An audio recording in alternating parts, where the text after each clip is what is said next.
This is the Pure Fury Creations Entertainment Network.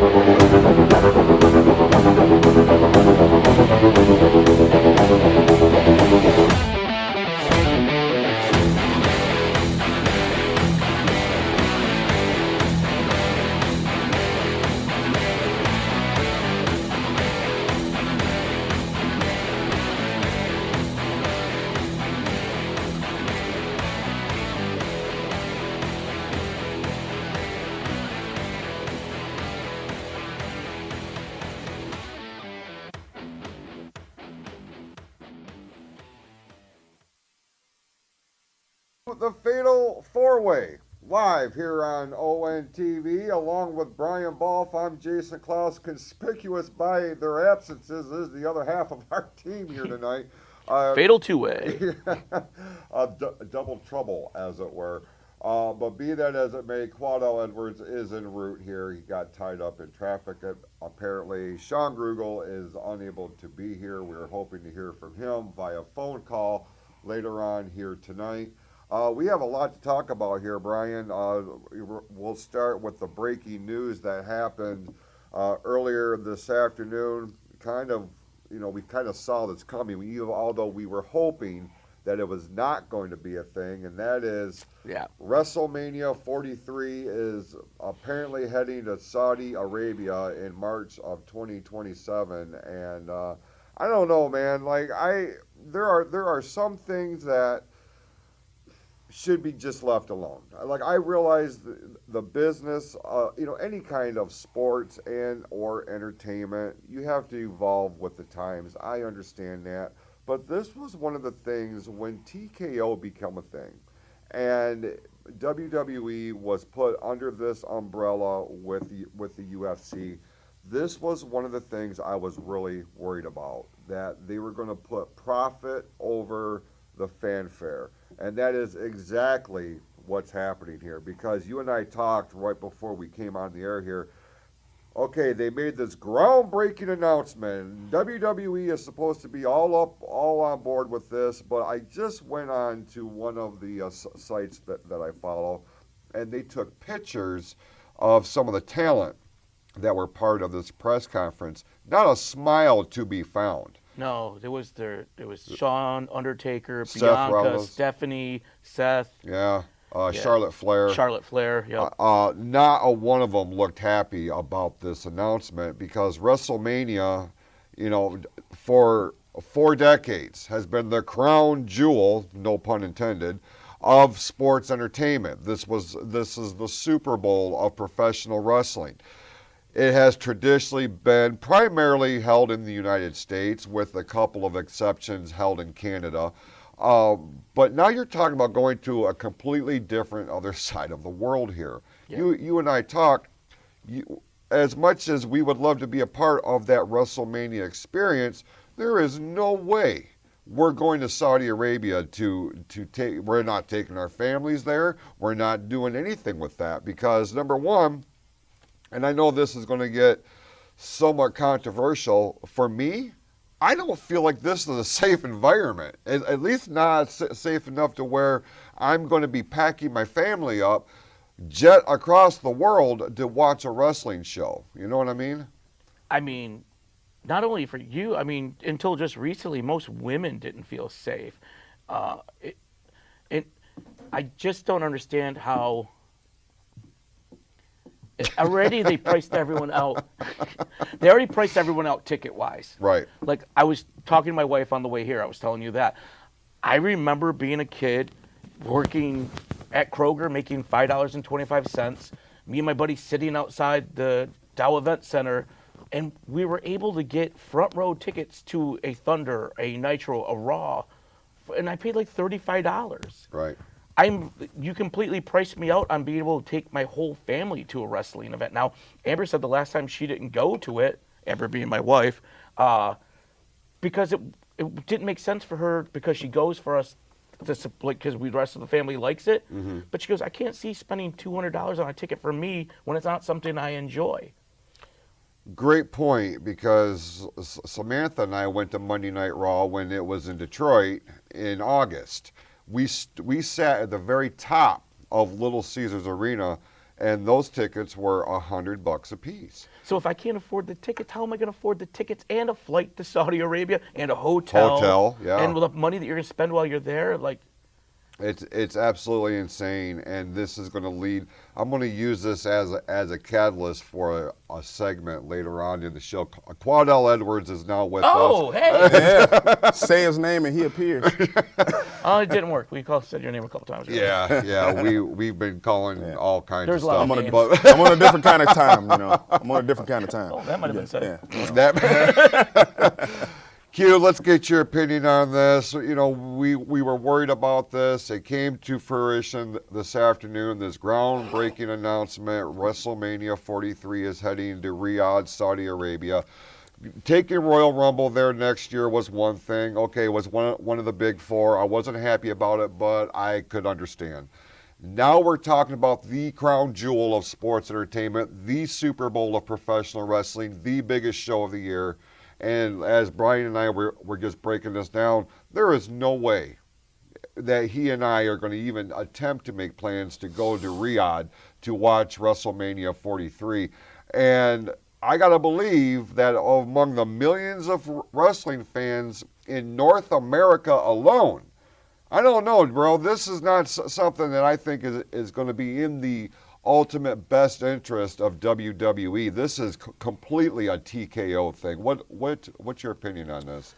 This whole thing, well, for one, it doesn't surprise me because I know that, like, ever since they announced the whole Royal Rumble deal thing, and I knew that was going to be like a test. Mm-hmm. You know, let's move the first big event over to Saudi Arabia. I didn't think they were going to do next year. I thought they might do like the following year. They might want to wait and to see how Rumble does before they actually do something like that. But man, Saudi is very aggressive on getting what they want. Right. You see, they're already talking about they want The Rock in the main event. Look, Stone Cold, and they want Undertaker. They want Yokozuna to come back from the dead. I mean, they want all kind of. They're just throwing money out. We're talking about like almost $100 million just to get this event. Right, and that's what it boiled down to. And that's the problem, because TKO sees that check and they're going to take that check every time. That's why we see a WrestleMania in Vegas 2 years in a row, and now we see it in Saudi Arabia. Right. You know, he had made mention for us here in the state of Michigan, the way this is set up right now. Detroit doesn't have a snowball chance in hell to host WrestleMania. Now, on the other side of that, if I'm New Orleans, I am extremely PO'd because they were promised a future WrestleMania. Yeah.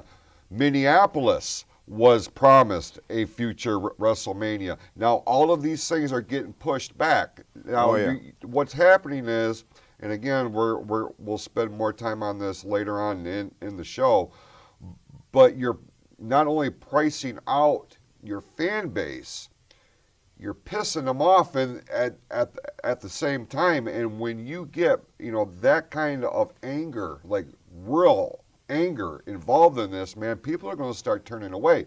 And I'm not saying they're going to necessarily flock to All Elite Wrestling, or they're just going to abandon pro wrestling altogether. That's what I'm worried about. Yeah. Do you see that being a thing? Oh, absolutely, because this is a Saudi pleaser right here. This is what they're just. This is for Saudi Arabia. This is not even for us, and it's crazy because the first WrestleMania international show. I mean, we skipped London. Yeah, we skipped a lot of these other places that have been waiting.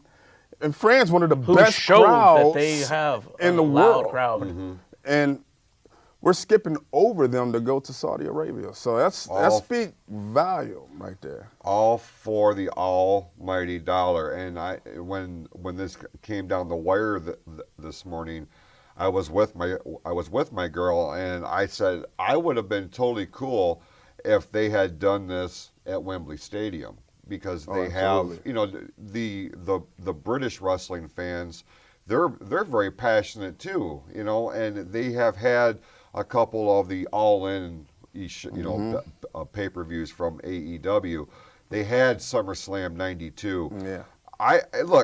I had my fundamental feelings about the Saudi shows to begin with when they started doing Crown Jewel and things like this, which fine, you want to make that exclusive to them, like I'll watch it on TV, but I'm not going to be nearly as invested in it. I'm watching it because I'm a fan of pro wrestling. Right. But yeah. my passion for it is not there, because now, just like we talked about months ago, the passion for TKO is no longer in the product. It is in the paycheck. You said it perfectly. $100 million to bring WrestleMania, and it's going to be a 2-night thing, like they're doing.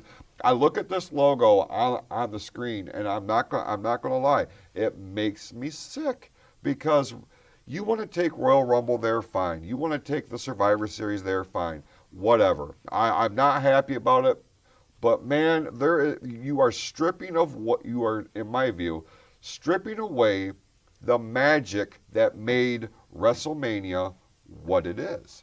You can bring out everybody under the sun. You can book Rock versus Roman Reigns. We've been waiting for this match for the last 3 years. You can put this match as the main event, and I'm still not going to have that same kind of passion that I would if it was held virtually anywhere else in the world. Would you agree with that? 100%. And when you're, it's very frustrating, because when I heard it was officially announced, part of me immediately went, I kind of feel like I want to skip it. Look, maybe I won't watch this one, which seems crazy, because obviously we have the show. Right. How would I possibly do that? Right. Also, as a fan, I don't want to skip it. But how else do I show my displeasure with this? How else do we tell them, no, leave this alone? Like you said, if you want to do these other shows, fine. But leave WrestleMania here for us. Right. Like I said, I feel like I'm waiting for Detroit. I'm like, we showed them when they had the draft. Like, give us, like, the draft for the Super Bowl, or for the NFL, I mean. Like, look at we came out. We came out in numbers. We had the largest record crowd. We support sports. And go back to WrestleMania 3. It's like, Michigan, I think we get skipped over, and it's starting to be very frustrating for me. Sure. And I'm like, honestly, I'll say, like, when I went onto the official WWE page and for the video, I just put boo, boo, boo as my comment. I'm like, our voices need to be heard. We got to do something to show them. Like, if you want to chase money, that's fine, but you're going to lose us. You're going to lose your fans.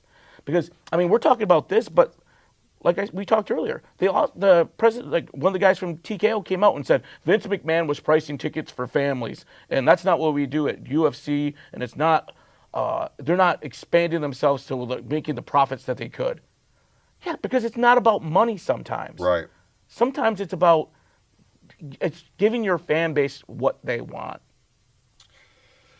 I'm going to save the promo for the last segment of the show, because what you just said just triggered me. But we're gonna hold on.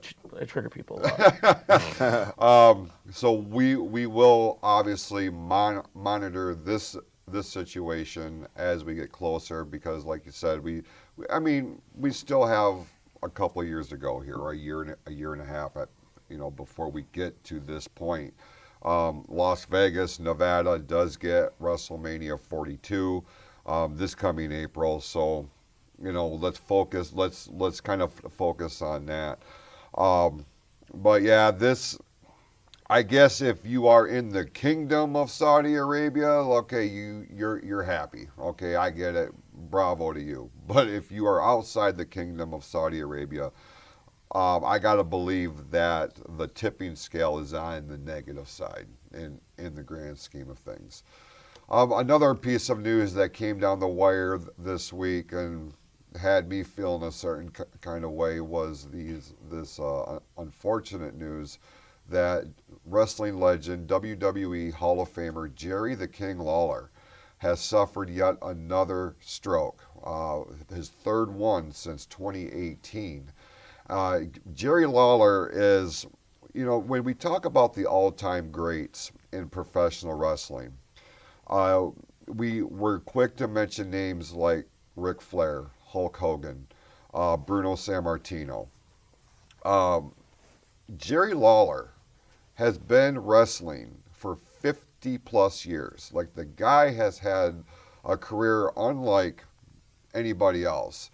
Not only as an in-ring performer, but also as a longtime promoter of Memphis wrestling, where he was legitimately the king of Memphis. Like, the guy was so popular, he ran for mayor of the city of Memphis. He lost, but like, that's how you know that he was very much dialed into that community.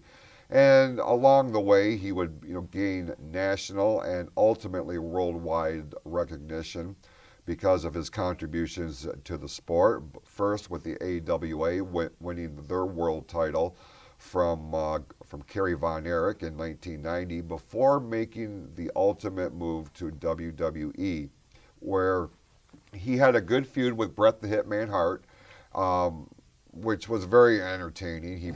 They did some amazing things there. But it was his work behind the broadcast booth that really put him on another level in terms of our fandom. Forming a legendary team with Jim Ross, the voices of the Attitude Era and beyond.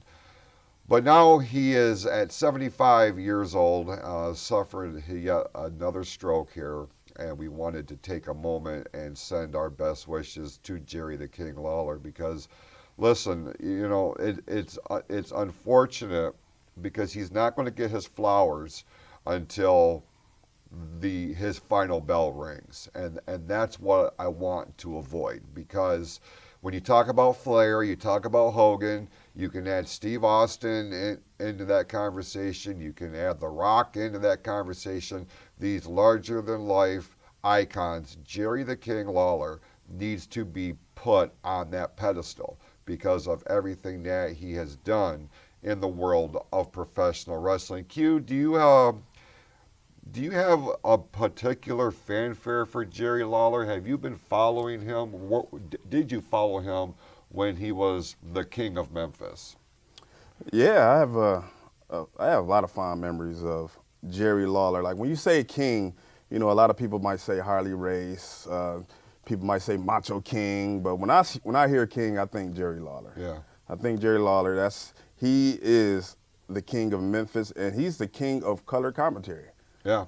He's the guy that, his jokes might be kind of like dad jokes, and now that I'm a dad, I feel like I resonate with him a lot more, when you go back and listen to all the puppies and all that stuff. If we were to talk, we talked about doing like a wrestling association game, and if you say Jerry the King Lawler, puppies is like one of the first things that comes to my mind. I never heard puppies until, he started saying puppies. I'm like, oh man, that's what you call them? All right. But yeah, I love that guy. I mean, I love Jerry Lawler, and it was good to see him like doing like some of the pre-shows that he was doing, and it was just good to see him because he actually still looks good. Yeah. For his age. He had the on-air heart attack. Yeah. I mean, and stroke after stroke, and he still looks pretty good. He might not sound the same, but man, I say you got to give these guys their flowers. Like, seeing the health problems that JR has had, over the years, and him beating cancer and all of this stuff, and now you're seeing what's going on with Jerry Lawler. Man, these dudes, they were the voices of the Attitude Era. You can't take that away from them. Brian, it's things like this that puts life in perspective beyond professional wrestling, right? Yes. But, that's why, when everything happened with Hulk Hogan, of several weeks ago at this point, it was at that point that even his harshest critics were like, damn, man, we should have taken time to really give this man the respect that he earned within the realm of professional wrestling. And that's not to say that Jerry Lawler hasn't had his fair share of controversy outside the ring, failed marriages and other allegations that come up. We're not talking about that. We're talking about what the guy did in the business as a promoter for Memphis. Like, he helped spearhead some of the biggest names in professional wrestling. The Undertaker comes to mind, because in the ring, he wrestled everybody. He wrestled Hogan. He wrestled Flair.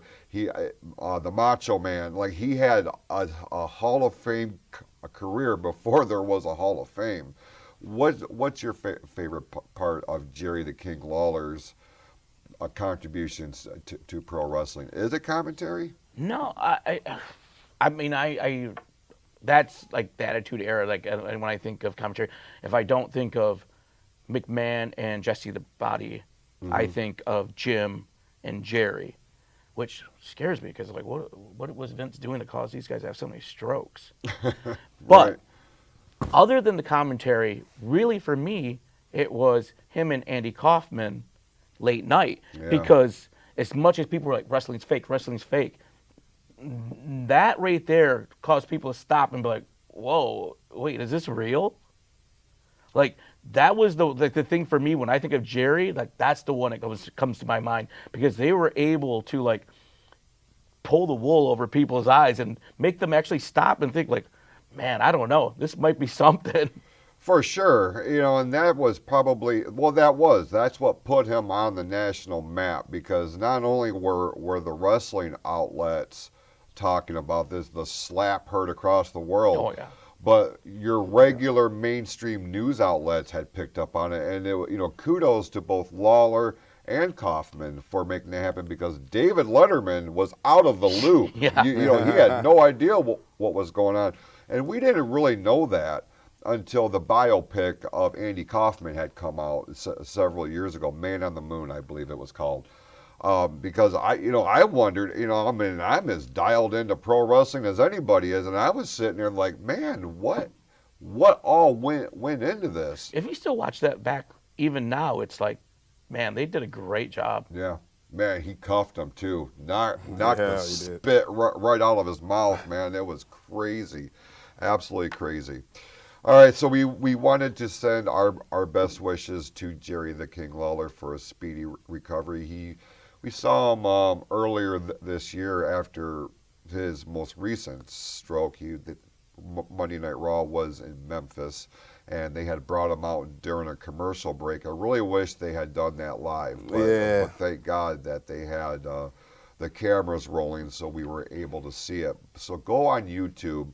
It's worth a watch just to see the reaction, the absolute love and respect that crowd bestowed upon him. Very, very much, very well deserved. I was actually in Detroit when both he and Ross, JR, were inducted into the WWE Hall of Fame. William Shatner, of all people, was the one who inducted him into the Hall of Fame. So when anything happens with Lawler, you mentioned the heart attack live on the air in 2012 on Monday Night Raw. Like, that was one of the scariest things I had ever seen. But I always think, man, this guy had William Shatner, do his induction, and William Shatner is not a guy that lends his name out to much of anything unless he believes in it. So it was a very cool moment. So wishing the very best for Jerry the King Lawler. Speaking of the very best, here we go. Next weekend, the two major promotions in the world are going head-to-head on pay-per-view or a premium live event. We have seen teases about it when it was AEW going head-to-head with NXT, but now it's World Wrestling Entertainment going head-to-head with All Elite Wrestling, and make no mistake about it, WWE is the aggressor in this. It happens September the 20th, next Saturday.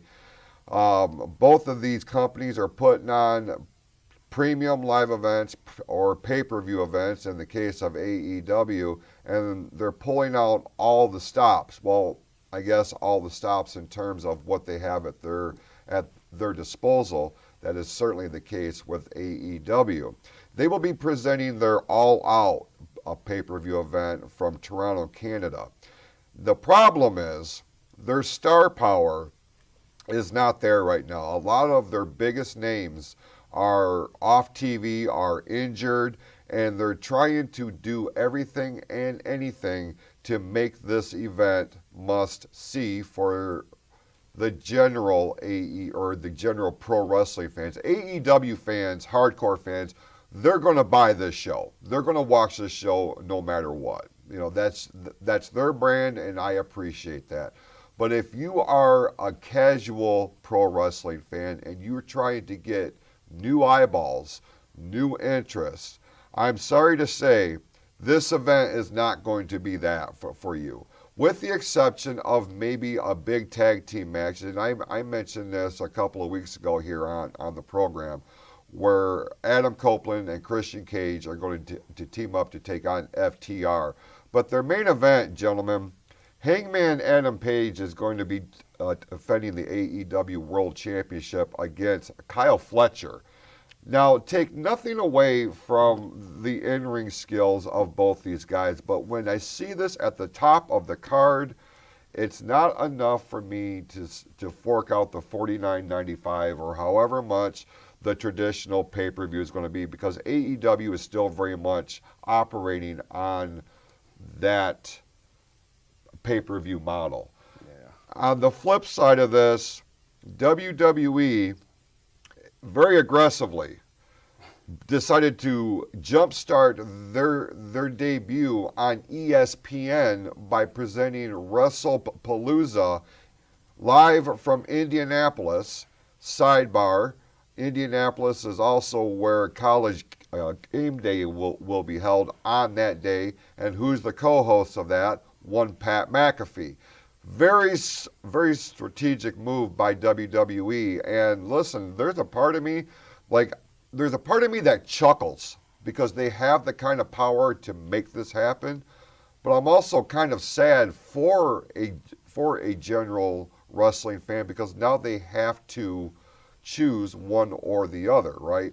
Now, to counter that, and to his credit, and I don't give him a lot of credit because I don't believe in a whole lot of what he does, but AEW President Tony Khan decided to move the start time of All Out so it doesn't go head-to-head with ESPN's first showing of a WWE premium live event. I do applaud his efforts. Now, I just found out that WWE tried to also do the same thing, but they were denied because of the programming conflicts with the college games that are happening that day. But, like I said, I got to give credit where it's due. Tony Khan tried to do the right thing, so it wasn't a direct head-to-head. But moving a pay-per-view to 3 p.m. on a Saturday afternoon, Brian, is going to be a tall task, especially if you are a sports fan and you're looking at some of these marquee college games that are going on. You look at a Hangman Page, Kyle Fletcher main event for the world title. You're also having a casket match with Jon Moxley and Mark Briscoe. Other stars are going to be on like the Hurt Syndicate's going to be on that show. Mercedes Moné is going to be on that show. But in the grand scheme of things, brother, I just don't see this being one of those shows that's going to change the course of history, even if it is just all elite wrestling history. Would you agree? Oh, yeah, I agree. And at this point, especially, I mean, AEW can't help their injuries. So maybe they just be like, all right, we're going to just take this one on the chin. Like, maybe we don't go all out on this card, being we're already going against them, we're already injured. Like, sometimes you just got to go forth with what you got and hope for the best. Like you said, that is a great tag team match. Mm-hmm. And honestly, rewind back that footage, and when he said about the main event, Adam Page versus Kyle Fletcher, look at my face, because you said Kyle Fletcher, and in my mind, I heard Timothy Thatcher. Oh. And I was like, what? Oh, my God, that's awful. So that's a little bit better than in my head. But, yeah, I was like, whew. And the thing is, too, is if you look at the target audience for wrestling fans, what they are now, it's like middle-aged adult males. You are going to have a problem because you are going to be facing a lot of people that also are – that's the same fan base for college football. Absolutely. So if you're against the wall, you're just gonna have to be like, this is what we can do. We move the time. Let's just hope for the best. Next PLE, we'll do better. Right. Q, Was this a jerk move by WWE to program Wrestlepalooza? Because AEW already had this date established. They had tickets on sale in Toronto. Now, back in the day, even though the Survivor Series was created specifically to counter-program Starrcade, the Royal Rumble was created to counter-program the Bunkhouse Stampede, I think it was called. They put that on USA Network. Yep. So this isn't necessarily foreign territory, but the aggressiveness of this, because we went on the PFC network with an episode once the ESPN deal was announced. And we're like, okay, they're going to debut this next April. WrestleMania 42 was theoretically going to be the kickoff of their partnership with ESPN. I mean, a month or two jumpstart, I see, but we are in September. And they directly went up against AEW for this, and they're putting on a huge card for this. This is, dare I say, WrestleMania level matches that we're dealing with for next Saturday for a brand new event. It's not in a stadium, it's in a 20,000 seat arena. But man, they are pulling out all the stops. Was this a bad move by WWE, like bad faith, if you are a general wrestling fan? Well, I see it like this. I mean, WWE is pretty much like AEW, give me your lunch money.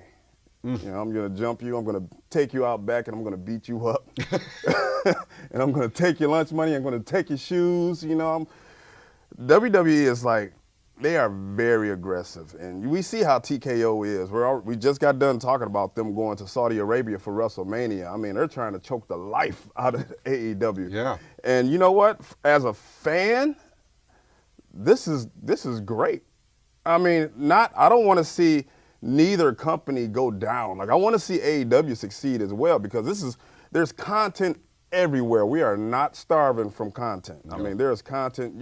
You have the ability to choose. You don't have to say, you know, I don't know if I want to see Wrestlepalooza. I wish AEW was on, you know. You don't have to do that, you know. There's so much content. It's almost too much for some of these fans. But just seeing them go head to head, to me, I'm having a good time, man, as a fan. And it's funny to me how aggressive WWE is against AEW like that, man. Like, dang, dude. Right. just choke them out. You're wrong. It's definitely a jerk move. And we know what you did, Eric Bischoff, by going live against us right now. And you're doing the same thing. Right, yeah, he's doing the same thing. Me saying that, do not, any of you guys watching this, switch over. This is where you want to be. Absolutely. Yeah. Absolutely. Well, let's look at some of these matches that they have scheduled for Wrestlepalooza. After the announcement of Naomi's pregnancy and her vacating the Women's World Championship, the two top contenders will go one-on-one on Saturday, September the 20th, when Io Sky is going to be going up against Stephanie Vaquer. These are two of the most exciting in-ring performers on Monday Night Raw right now. That's not Rhea Ripley. Io and Stephanie, vacant world title. Brian, who's your pick in this? Stephanie, and I think they, even with Rhea in the title, I think that they might be the two most entertaining. We've seen this match twice. We've seen it get interrupted twice. I am so looking forward to see this come to a conclusion, and hopefully we actually see a conclusion this time. Right. Well, I feel like with whoever emerged, we have to fill this vacancy. Yep. They haven't had a women's world champion in a couple of weeks now since Naomi had to vacate the title with her pregnancy announcement. The impending arrival of little Jimmy, but be that as it may. Q, what's your take here? MVP, Big Jim. Boy, oh boy, did he set this match up nicely for us. I mean, I'm so happy. He did not proceed with caution. He did not proceed with caution. And you know what? Kudos, man. I'm glad we finally get to see Io and Stephanie. This would not have happened if Big Jim didn't yeet all over the place. So this This right here is the match I've been waiting for. Now, Clip that. as far as EO, as far as the who's gonna win this match, I think they did a poor job building Stephanie up. I mean, she's been off She's been off television air for like a month. Yeah, I mean, no appearances, nothing. Where's she? Ever since we heard Stephanie Veracruz, we haven't seen her. Right. Like she just haven't been around. I believe this is EO's match to win because Rhea has to defeat EO, and they're going to Australia. For to Crown do that, Jewel, yeah. For Crown Jewel. Yeah. So this is the setup. I see that being a #1 contenders match. No, they need the championship in that one, man. They need the. This is. EO has been the best to me. She's been the best performer out of the men and the women. Yeah. In ring. Rhea has been one of the best characters in WWE, and she's one of the most over. That's a big. You can probably, if they don't have Roman or John Cena on the card, you could probably main event the Crown Jewel, or was it? Yeah. Is it Crown Jewel? Mm-hmm. Crown Jewel pay-per-view with EO and Rhea. I would agree with that, especially with it being in Australia. That's, you know, Rhea's backyard and stuff like that. So I could see that. I worry that the Kabuki Warriors are going to have a hand in this. They're going to cost Io Sky the title. I see, you know, there's a lot of hype right now behind Stephanie, and is she ready for that push? No, I don't think that she is, but I think they're going to pull the swerve because of the interference with the Kabuki Warriors. Another big tag team match that's going to take place at Wrestlepalooza, we're going to see the reunited Usos, Jimmy and Jay, taking on the Vision's Braun Breaker and Big Bronson Reed. This is going to be a we've seen these four guys against each other in singles matches. Jimmy Uso now back in the fold full time, it seems like. The controversial actions of Jay Uso seemingly turning heel on LA Knight last week on Monday Night Raw. On paper, this is a good tag team match. I'm low-key sad that the Usos are reunited because I believe so much in Jay Uso as a single star. But this is one of these things where he's actually helping his brother out here. You know, that's how I look at it. Q. I'm actually looking for Breaker and Reed to pull the upset here. What's your take? Same. The Usos, well, specifically Jay, has made another enemy. So you got the wild card in LA Knight, you know, getting this receipt, so to speak, on Jay Uso costing him the match. Hopefully not, because I'm so sick of WWE interferences because It's getting bad. They've been out of control. But, yeah, I can see LA Knight coming to get that receipt and seeing the Browns go over here. Yeah. Brian, what do you think here? Yeah, I think the Bronies are going to take it. Man, I think it's shocking, though, that they're going to put the Usos back together finally, and they're going to have them have a loss right off the bat. Yeah. It's hard for me to believe that will be the way it goes. I look at it as this is one of the greatest tag teams in the history of WWE that is giving the rub to a new tag team. They're bulletproof. That's how I see it. Yeah, they've already established themselves as a premier team in all of WWE's history books, but Breaker and Reed need this match more than the Usos do. If you want to keep the Vision relevant or at the top of the Monday Night Raw field. Another big tag team match that we're going to see, a rarity in WWE, a mixed tag team match when CM Punk will be teaming up with his returning wife, AJ Lee, to take on the other power couple on Monday Night Raw, World Heavyweight Champion Seth Rollins and Women's Intercontinental Champion Becky Lynch. The pop that AJ Lee got, I mean, the worst kept secret in all of wrestling this year so far. But it did not diminish the reaction that she got on her return last Friday night on SmackDown in Chicago, Illinois. This is the Punk and AJ show, in my view. What do you think, real quick? Yeah, I mean, you have people emotionally invested in this one because I've seen some of the watch-alongs that a lot of people did online, and people were crying. Mm-hmm. I never seen so many tears. I thought somebody had died or something. But yeah, AJ Lee has a special connection, you know, and she hasn't even done that much, but she's done enough to have such a special connection with the audience, and I think they might capitalize on that. This match here is the more unpredictable one because, you know, I don't think Punk and AJ really get hurt by losing to Seth and Becky because how established they are. I mean, they've been the power couple, or they've been, you know, two of the most powerful for a long time. So this one, you know, just like you said about the Bronze, they kind of need to keep the vision strong. I might have to go with Seth and Becky here for a surprise. Well, he is the World Heavyweight Champion. She is the Intercontinental Champion, so it's not out of the realm of possibility. Brian, what's your opinion? I completely disagree with you. But even though I disagree with you, I don't hate you and I won't do anything. Yeet. Yeet. I would say this is CM Punk and AJ for sure. It's in Indianapolis, very close to Illinois, very close to Chicago. I think you'll see a lot of Chicago fans there. With them both being belt holders, I think with AJ and CM Punk winning, that's why we will see those title matches in the future. So I think it's going to be CM Punk and AJ.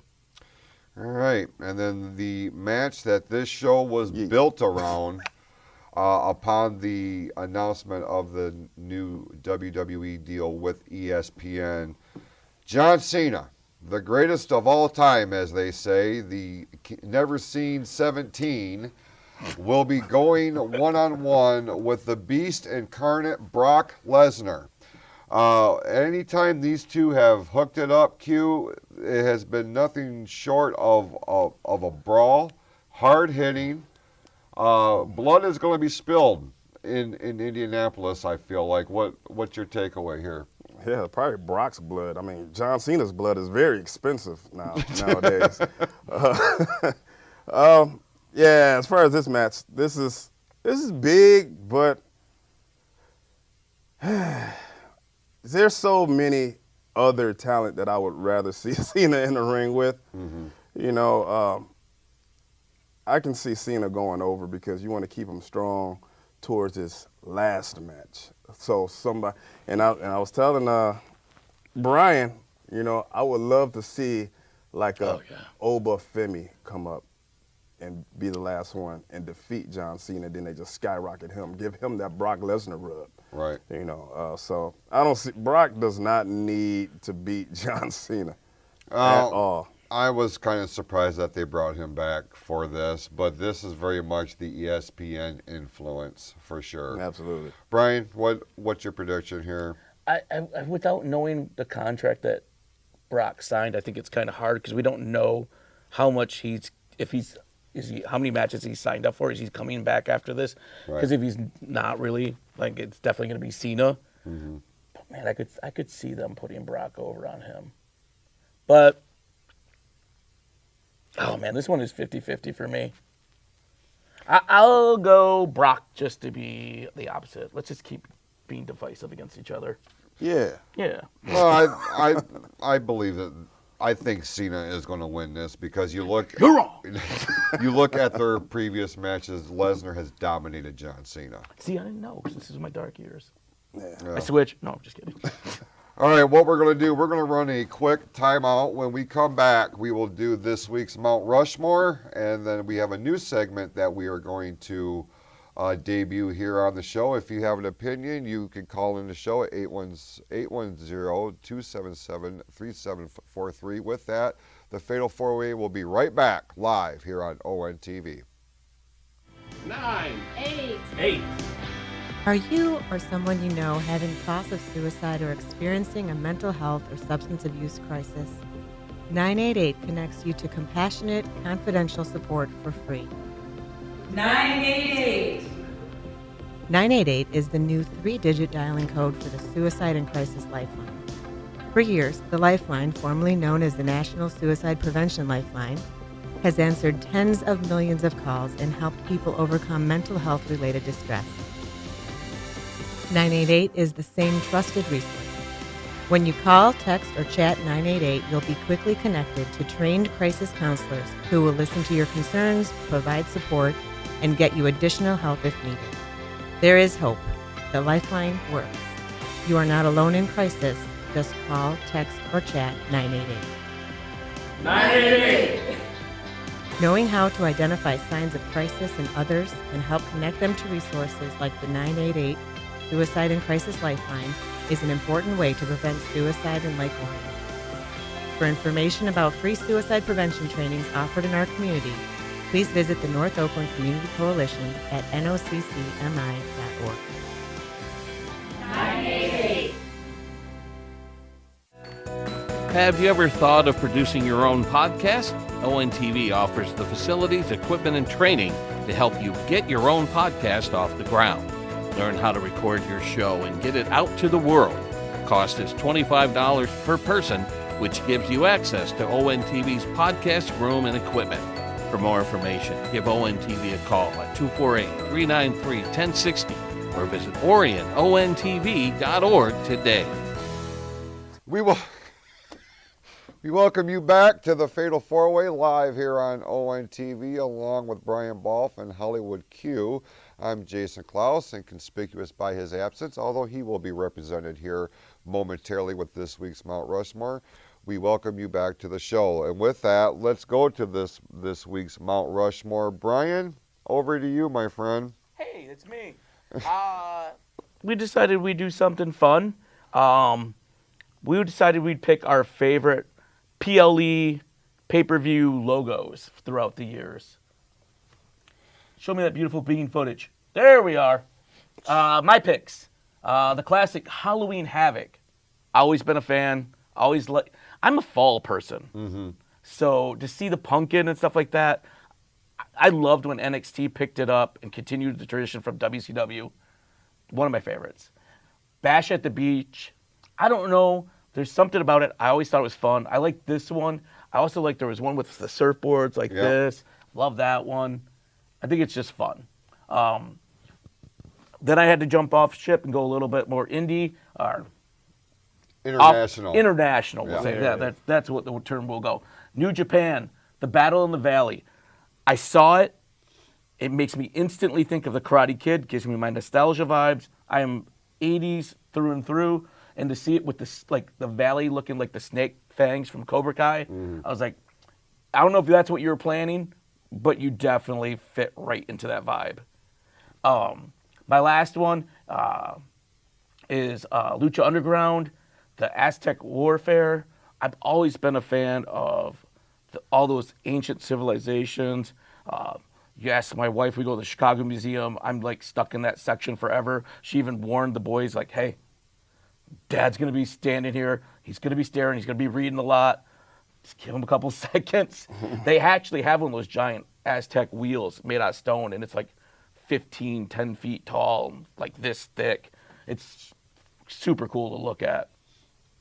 But that's me. All right. Very good picks, and I appreciate the diversity of them. I mean, you're all over the world here, so Yeah. I dig that. Q, let's pull up your Mount Rushmore. Let's see what I got here.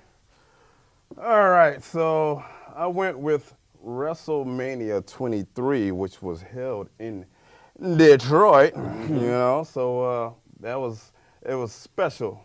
It was special to me there. Then I went with Wrestlemania. What year was that? 37. This was 2021. Okay. Well, that's not the one I was I was looking for. The one with the roller coaster was the 34. 34. Okay. Well, that's the one.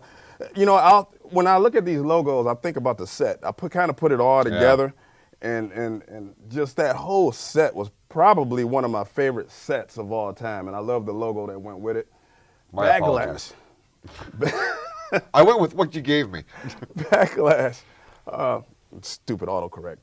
Backlash. I love the classic Backlash sets and logos, especially when they used to have the hooks and all that stuff swinging by. And I'm like, man, it looks like somebody's about to get impaled on the way to the ring. Like, that's the way to take somebody out. Then WCW, the Great American Bash, WCW, NWO, they were hot back then. And, you know, the whole 98 scene was just, it was big for business, man. So I just, that's me. I don't have no big, deep meaning behind it with all the Aztec stuff. All right, very, very good choices here. We'll pull up Sean's. He sent his in. He picked WCW's Fall Brawl War Games.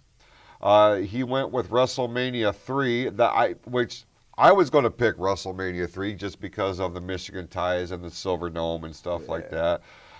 He went with another version of the Halloween Havoc logo, one of the later installments of the pay-per-view. Halloween Havoc, I felt like, was their marquee show for WCW. Like, a lot of fans will say it was Starrcade because of the longevity of it. But, man, they really pulled out the stops for Halloween Havoc, and I really appreciated it. I went to the one of the ones at the Joe Louis Arena in '95, the monster truck, where the Yeti came out. We were there for that monstrosity. And then he went with the Great American Bash, very patriotic themed, and I could really appreciate that too. Maybe they could have the Great American Bash in Saudi Arabia. Featuring the American Nightmare. And then we'll pull mine up.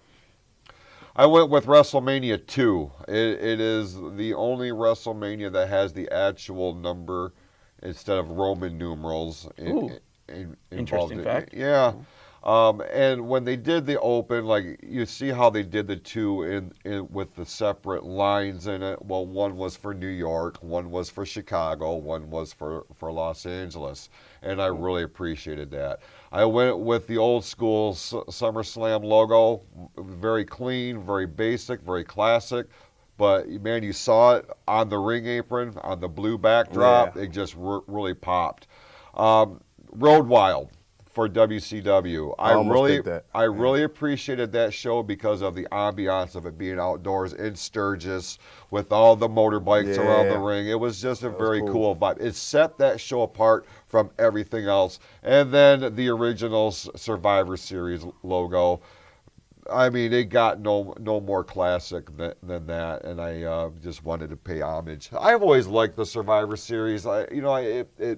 I hated when they started messing with the format. I like the old format. Yeah, teams of I kind of five wish we'd go back to at least once or twice. Yeah, so I went with the original Survivor Series logo. As we close out this week's show, I got to I have to give credit where it's due. This actually came. Yeah, it's this guy. This idea actually came up last night while we were at our shoot jobs, and Brian had sent me a thing on TikTok, and it really encompassed a lot of what we talked about earlier in the show with the announcement of WrestleMania 43 going to Saudi Arabia, because this all being under the TKO umbrella. Now, Mark Shapiro, who is president of TKO, came out, much like Brian had alluded earlier in the program, and said that Vince McMahon priced his tickets to gear towards families, and that WWE had not been able to really maximize their potential in terms of profit. Well, that got me to thinking. And I was like, well, we could actually talk about this on the show. Brian then counters with, this would be a cool, promo. Well, that's what you're going to get. And starting this week, we will take an aspect of the business or a headline that has really triggered me as a fan or as a promoter or just somebody who is dialed into this world of professional wrestling. Mark Shapiro, you could not be more wrong. in your stance on how you are going forward with what we know as World Wrestling Entertainment. People can say a lot of things about Vince McMahon as the man. He has done a lot of bad things, despicable things. Nobody can argue that. But at the end of the day, what we know as Vince McMahon is the promoter. The man who started with virtually nothing in terms of putting all of his assets in to buy a company, regional company, from his father, with the vision of making it what we now know as this worldwide conglomerate, a powerhouse in the entertainment industry. And the one thing that kept WWF at that time, now WWE, was his focus on his fan base.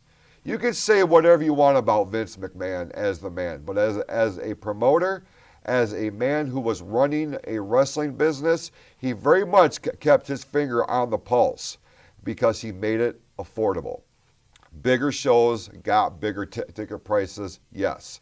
But you can go back to Wrestlemania 3 at the Pontiac Silverdome, and you look at what ringside tickets were for that show, where you had 90,000 people in there. Ringside tickets in 1987 for that show were $1,000. Now you're paying $1,000 to just get into the building.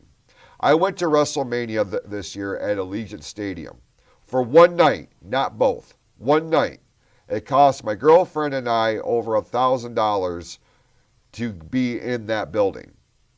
It is absolutely insane to see what this merger, with this merger of what we now know as TKO, what they are doing to the business of World Wrestling Entertainment. If you want to jack the prices up on your merchandise, that's one thing. I understand that. Inflation is a bitch. You go to any concert, you're paying $40 for a t-shirt, you're paying $90 for a hoodie, whatever the case may be. I get that. But what you're doing, Mark Shapiro and the rest of TKO, is that you are pricing out your fan base. And for what? You don't care about professional wrestling. You don't care about the entity that is as older than the market of television. The fact of the matter is, professional wrestling has been and will always be based on the family dynamic. Because it ain't just one person who sits in front of the TV on a Monday night, Friday night, Wednesday night, Saturday night, it doesn't even matter. It has been a family-oriented thing. And we see our heroes on TV, and we want to go and see them in person, to cheer for them, to root for them, to boo them, to buy their merchandise. You're making it impossible. And what you're doing systematically is that you are slowly but surely driving the nose of WWE into the ground faster than the Hindenburg. It is insane to me when I see what these ticket prices are. I compare what Samantha and I paid for Monday Night Raw a couple of months ago at Little Caesars Arena versus what I paid on September the 28th, 1998, when Stone Cold drove a Zamboni into the ring. It was a fraction of what you guys are charging now. We appreciate all of you guys tuning in here tonight. As a programming note, in 2 weeks' time, we will not be here on ONTV, but instead we will be moving over for one night only over to our platforms on the PFC Entertainment Network on Facebook, YouTube, and Riverside.fm. Check out all of our socials for all the latest information on this show and all of the other great shows. For Brian Bolf, Hollywood Q, and Sean Grugel, I am Jason Clouse. We appreciate you all. Go out, be awesome to yourselves and to each other. We'll see you in 2 weeks on the Fatal 4-Way, live as a part of the PFC Entertainment Network.